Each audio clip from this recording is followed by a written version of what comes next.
Bob here, Chopper Bob Customs, and today work continues on the 1957 Volkswagen Type 2 23 window bus.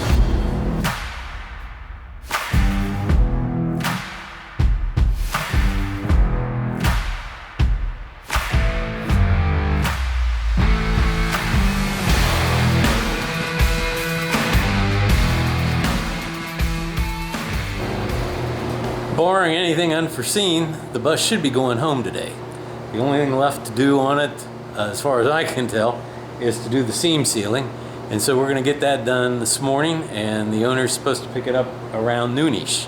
So to that end, we're going to do some seam sealing today. What I've got are the tools that are needed, basically. It's a pretty simple job, really. You have your seam sealer. I like the TransStar Ultraflex seam sealer. Generally, if I can find it, I get it in the black. Caulking gun, some masking tape. These are your Harbor Freight acid brushes. They're for basically putting acid on copper plumbing, and they make great little touch-up brushes, and particularly for doing seam sealing work. Particularly if you don't mind a few stray hairs in your work. I've got something to puncture the seal in the top of the thing, and I'll get my dikes over here to cut the end of the tip off, and we'll get started. Okay, I'm starting with what I hope to be the most difficult one, and normally I wouldn't seam seal any of this, but since this seam right here is actually not supposed to be there, and the tire is going to be throwing water up in there, even though I've got a nice tight lap joint there, I kind of want to keep water from getting into that one. The rest of them are pretty much self-draining. The tightness keeps the water out, but should some get in, it will tend to stay in as well. So I kind of want to seal this one. And the reason this seam is in here is because the wheelhouse is basically rotted out, and I needed someplace solid to attach the battery tray and the wheelhouse extension to. And so I've added this piece in here. The alternative would be to have taken the wheelhouse out and replaced it, and that leads to a whole domino effect of where do you stop cutting the vehicle up. And so we've done this. And what I've done is I've put masking tape on it so that my edges will be nice and clean. I'm gonna go ahead, and I've got to have my hands free. Basically, I'm going to roll out a little bead of sealer with the caulking gun, and then I will spread it out with the brush, and I'll come back and show you what it looks like when I'm done. Okay, so there we go. The seam sealer is spread. You want to use the brush to not only just spread it out, but to also work it deep into the seam that you're sealing. I don't know whether you can see. Let me get the light around to where you can see. Yeah, that's right there. So this is, like I said, a patch panel, and so now it's sealed up so that moisture can't get up into that seam. I'm also going to seal it on the top side.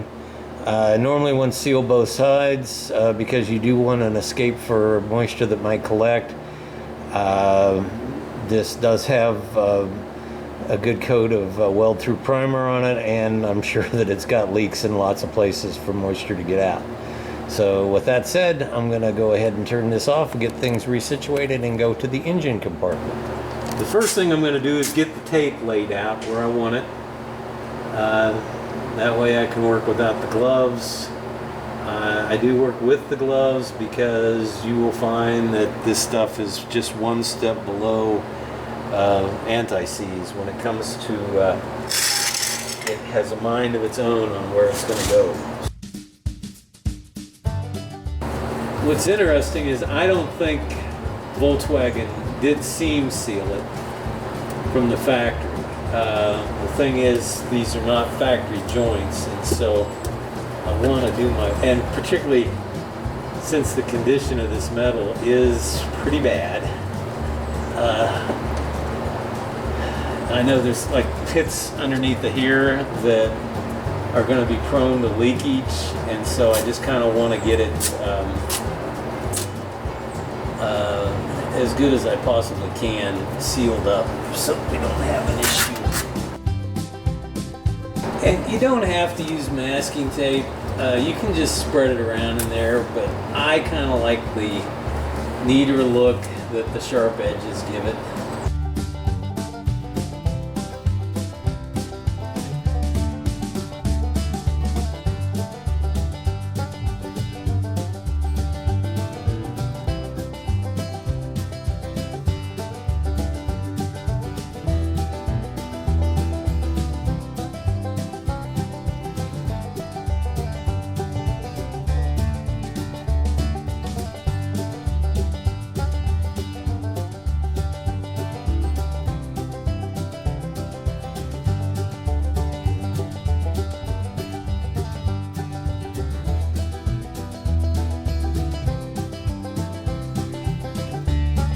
The other thing that taping does is it helps you with the order in which you need to put the seam sealer in. By going in there and working on it, you can see where you're going to be dipping your elbow into fresh seam sealer if you do it first. And so you want to work away from you towards yourself as much as you can, but you also need to be cognizant that things can be equal distance, and one's worse than the other, and some things may not be as far away as you think they are, and it might be a good idea to start with something else first. So what I am going to do is I'm going to start in that bad corner over there, and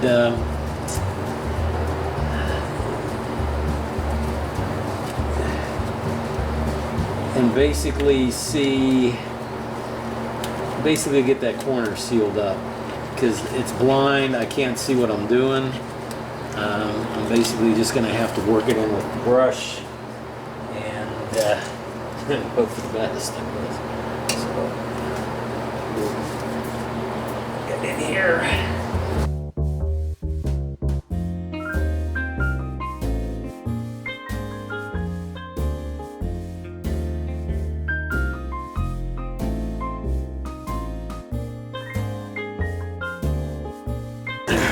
You can see that or not, but it leaves a really nice, let me see if I can zoom in here a little bit on it.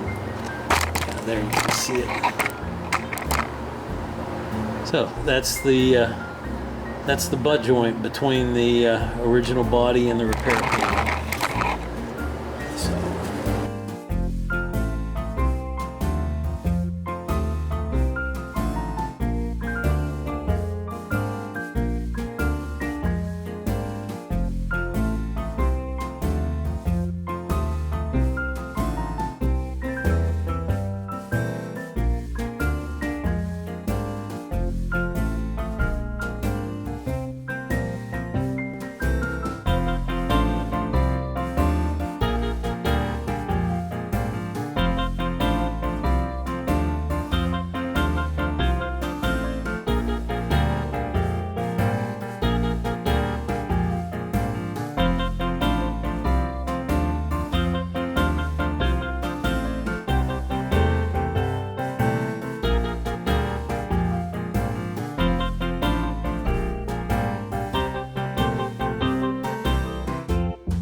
Okay, so there we have it. Seam sealing is done. You can paint over this seam sealer. I'm not exactly sure what the owner is going to do about the paint, but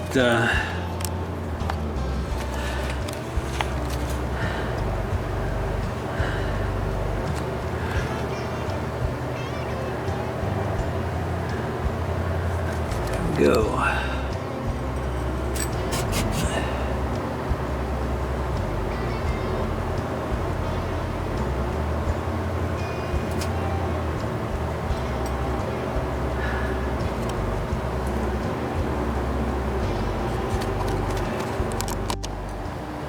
Okay, so quickly going over the car. This was a T-shaped hole, and it was actually all shoved in. I tried to stud weld that and pull that dent out, and for whatever reason this steel just turned black, and when I went to put the slide hammer on the stud it just fell off. So I don't know whether there's something wrong with my stud gun or whether there's something with the steel from welding it. I could say it could probably go either way, but at any rate there's no hole there anymore, and basically probably just put a skim coat of Bondo on it. It's probably a little thicker than I would like in that area right there, but when you consider everything, that's probably going to be the way to go. And the owner may actually just clean this up and paint over it and leave the battle scars as they are, because like I said, he's driving this thing. He's going to take it up Pikes Peak. It's going to be used for what it was intended for, not an auction, or not to be put in a museum or to be put in a garage where it never sees the light of day.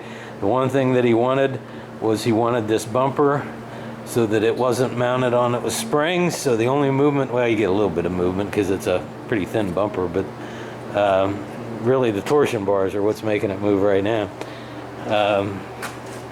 Over here it was just basically held on with 2 bolts, and so it's good and solid now. And part of the reason was that battery damage to this corner, and so we've got that all squared away.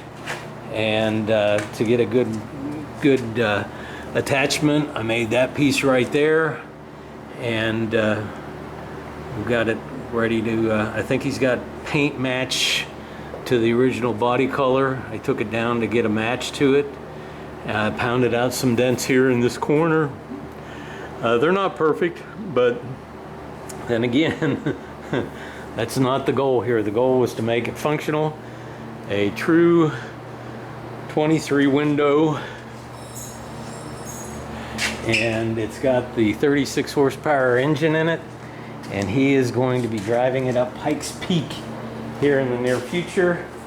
And if he sends me some video and allows me to do it, I'll post the video of the hill climb on my YouTube channel here. So that's what you want to be sure to do, is subscribe and set the notifications.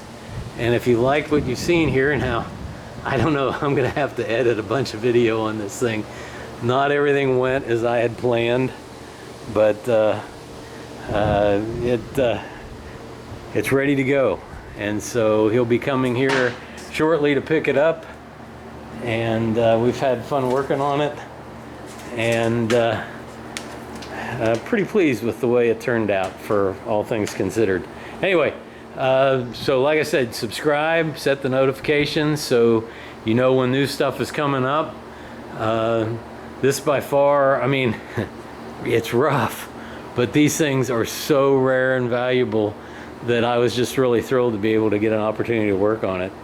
And so subscribe, like, comment.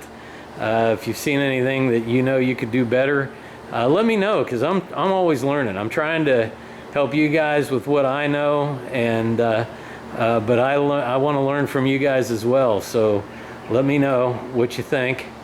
And beyond that, Chopper Bob out.